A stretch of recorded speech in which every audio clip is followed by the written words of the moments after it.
մենք քաղաքական հարցերը այնուամենայնիվ գալիս են իրավական տիրույթ։ Եվ այդ քաղաքական հարցերի կարգավորումը իրավական դաշտում է։ Ունենք կուսակցությունների մասին օրենք, ունենք ընտրական օրենսգիր, եւ այս բոլոր հարցերը վերջի վերջո հանգում են իրավական կարգավորումների։ Եվ դրանք չպետք է այտենց անջեպետով իրարից առանձնացվեն։ Որքանով է կարևոր դրանց իրավական գնահատականը, որ տրվում է Սահմանադրական դատարանում կամ Կենտրոնական ընտրական հանձնաժողովում։ Դա հնարավորություն է տալիս հետագայում քաղաքական պրոցեսների համար, հետագայում քաղաքական պրոցեսների հիմքն է ստեղծում։ Այսինքն առանց իրավական գնահատականների այդ քաղաքական պրոցեսները պարզապես կլինեին սնանկ, պարզապես կլինեին առանց հիմքի։ Դրանց իրավական հիմքերը ստեղծված են։ Մենք պետք է ուրեմն առաջին հերթին առաջնորդվենք այդ իրավական հիմքերով եւ այդ իրավական հիմքերին տեր կանգնենք, որը մենք անում ենք, որը նախաձեռնել ենք, որը գնում ենք առաջ։ Հիմա ինչ վերաբերում է ձայների փոշիացմանը։ Ընդհանրապես այդ փոշիացում տերմինը վերաբերում է բոլոր այն ձայներին, բոլոր այն քվեներին, որոնք չեն հաղթահարել անցողիկ շեմը, եւ դա ընդհանուր վերաբերում է բոլոր այդ քվեներին։ Ինչ վերաբերում է մեզ, մենք եկել ենք քաղաքականություն 2 ամսվա ընթացքում, 2 ամսվա կուսակցություն ենք եւ եկել ենք նոր ձայն, նոր խոսք բերելու քաղաքական դաշտում եւ դուրս գալու այն ձևավորված համակարգից, որը գոյություն ուներ, եւ այդ ձևավորված համակարգից դուրս առաջարկ ներկայացնելու։ Դուք ինքներդ տեսել եք, որ վերջին հարցումները ցույց էին տալիս, որ Միասնության թևեր կուսակցությունը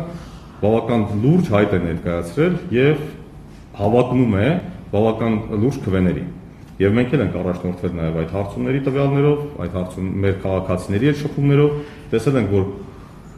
այո, մենք ունենք հնարավորություն, որպեսզի հաղթահարենք շեմը եւ բավական լուրջ թվով քվեներ ստանանք։ Եվ մասնակցել ենք ընտրությունների։ Բացի այդ, քաղաքացիները, ովքեր եւ ընդհանրապես սոցիալական հարցումները ցույց էին տալիս, որ քաղաքացիներն, ովքեր գալիս են մեզ ընտրելու, հենց մեր համար են գալիս ընտրական տեղամասեր։ Եվ այդ քաղաքացիները ավելացրել են այն թիվը քաղաքացիների, ովքեր մասնակցել են ընտրությունների, եւ մեր կարծիքով մեզ քվե տված քաղաքացիները շատ հնարավոր է, որ չգային ընդհանրապես ընտրությունների, եւ ընտրություններին մասնակցող քաղաքացիների ընդհանուր թիվը նվազեր, որի արդյունքում կավելանար նաեւ քաղաքացիական պայմանագիր կուսակցության տոկոսը, ընդհանուր տոկոսը ընդհանուր ձայների թվում։ Եվ հենց մեր շնորհիվ է, մեր կարծիքով, նաեւ մեր շնորհիվ է, որ ունենք այսօր այն պատկերը, որ ունենք։ Եվ մեր շնորհիվ է, որ քաղաքացիները եկել են ընտրական տեղամասեր եւ քվեարկել են մեր օգտին, եւ ես ինչպես իմ առաջին խոսքում նշեցի, մենք շնորհակալություն ենք հայտնում մեր 33537 քաղաքացիներին, ովքեր եկել եւ քվեարկել են մեր օգտին։ Ուրեմն չհաղթահարեցին այն հիմքերի պատճառով, որը ես այն հիմքերը, որոնք գոյություն ունեին, ձեզ խափեցին այդ հարցումները կամ քաղաքացիները բազմաթիվ խնդիրը բերեք այսպես հարցումները սոցիալական հարցումներ են, դրանց թվերը տատանողական են, հիմա մենք ավելի լավ գիտենք, մենք էլ պետք է արդեն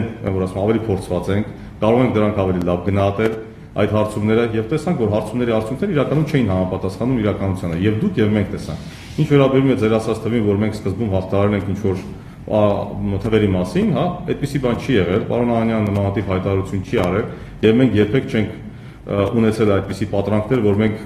50+1 ձայն ենք ունենալու։ Մենք ունեցել ենք շատ օբյեկտիվ մեր վերաբերյալ կարծիքներ եւ մենք գնացել ենք մեր ձայների հետևից եւ դրանք եղել են ողջամտության սահմաններում։ Եվ դուք տեսել եք հարցումները ինչպիսի թվեր էին տալիս եւ մենք երբեւե չենք եկել ասել, որ գիտեք ինչ, մենք գալու ենք միանձնյա իշխանություն ձևավորելու։